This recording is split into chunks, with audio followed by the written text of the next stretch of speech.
बिस्मिल्लाहिर्रहमानिर्रहीम। अस्सलामु अलैकुम। Lecture number 6 DFD data flow diagram, और पहला हिस्सा इसका देखा था कॉन्टेक्स्ट डायग्राम। अब हमारे पास है detail DFD detail data flow diagram. इसके अंदर डिटेल थोड़ी ज़्यादा होती है। फिर इसे एक और फेज़ भी आता है, उसमें डिटेल इससे भी ज़्यादा होती है कि इसमें प्रोसेसेस आ जाती हैं। फिर उस प्रोसेस के अंदर मुख्तलिफ यूनिट बना दिए जाते हैं, 1.0 प्रोसेस, इस तरह प्रोसेस के कह लें कि फिर आगे फर्दर उसके मज़ीद आगे प्रोसेस अगर बनाने हों, जैसे ये 1.2 को ही ले लें अगर, तो 1.2.1, 1.2.2 और 2.3 इस तरह प्रोसेस के आगे फर्दर सब प्रोसेस की डिटेल इसके अंदर आ जाती है। तो इसको नंबरिंग वगैरह दे देते हैं। नेक्स्ट हमारे पास है जी डाटा डिक्शनरी। डाटा डिक्शनरी क्या होती है? डाटे के मुतल्लिक जितना भी डाटा होगा, जितनी भी उसकी शॉर्ट टर्म्स होगी, सारी चीज़ें जो हैं वो डाटाबेस के अंदर आती हैं, तो वो डाटा डिक्शनरी कहलाती हैं। टाइप्स इसकी दो हैं, एक इंटीग्रेटेड डाटा डिक्शनरी और दूसरी फ्री स्टैंडिंग। इंटीग्रेटेड नाम से ज़ाहिर है कि ये DBMS के अंदर इंटीग्रेट होती है और उसी पर्टिकुलर DBMS में अवेलेबल होगी, एम्बेडेड होती है ये किसी भी DBMS के अंदर। और फ्री स्टैंडिंग जो होगी डाटा डिक्शनरी, ये फ्री स्टैंडिंग है, किसी भी DBMS के साथ ये वर्क कर सकती है और ये केस टूल वगैरह के लिए के साथ इस्तेमाल भी होती है। क्रॉस रेफरेंस मैट्रिक्स भी आ जाते हैं इसके अंदर। जिस तरह ये वाला टेबल है, इसके अंदर डाटा डिक्शनरी का ही कॉन्सेप्ट है कि ये क्रॉस रेफरेंसिंग है, दो की टिक का निशान है, इसका मतलब ये अवेलेबल है, ये इस तरह जो नहीं होगा उस पर नहीं टिक का निशान, तो इस कॉन्सेप्ट को क्रॉस रेफरेंस कह देते हैं। नेक्स्ट बताया गया जी outcome of analysis phase. Analysis phase के अंदर क्या होता है? एनालिसिस प्रीलिमिनरी और डेटाबेस को या सिस्टम को डिटेल एनालाइज करना, और उसी के अंदर हमने DFD देखा था कि DFD जब डाटा फ्लो बना दिया जाता है तो हमें एक सिस्टम का फ़्लो नज़र आ जाता है, सिस्टम की डायाग्रामेटिकली जो है हमें वो चीज़ों की समझ आनी शुरू हो जाती है।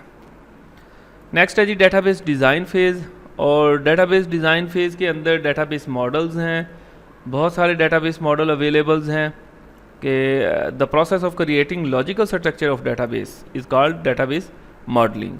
तो उसको देख के एक मॉडल दे दिया जाता है रियल वर्ल्ड का कि अगर डेटाबेस को आपने डेवलप करना है तो ये मॉडल अवेलेबल है। तो डाटा मॉडल के अंदर कौन कौन सी चीज़ें हैं, उसके चंद कंपोनेंट को डिस्कस किया गया। उसका कोई स्ट्रक्चर होगा, ठीक है जी। मैनिपुलेशन, उसकी कोई लैंग्वेज होगी जिससे डाटा फैच कर सकते हैं, सेव कर सकते हैं।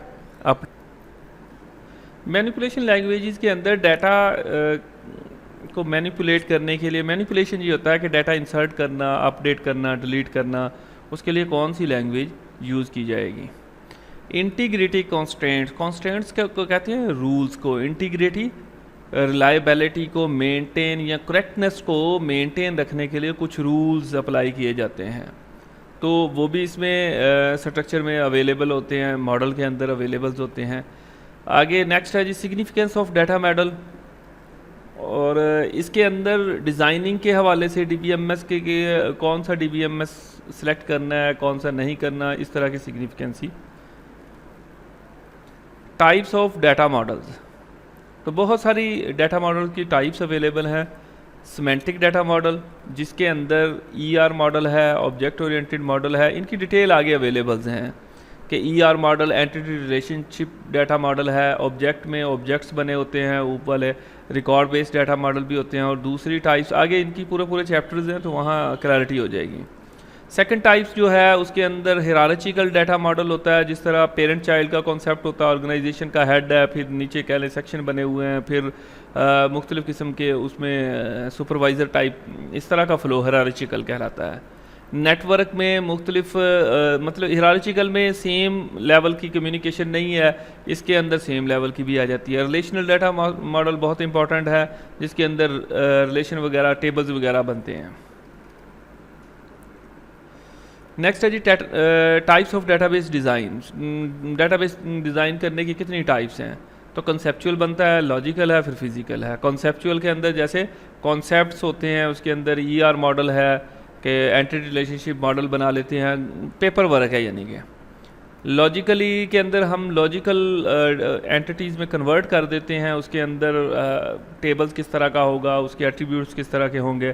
फिज़िकल में एक्चुअली डाटा DBMS सेलेक्ट करके तो वहाँ पे डेटाबेस डिप्लॉय कर देते हैं, तो ये फिज़िकल अप्लाई हो जाता है।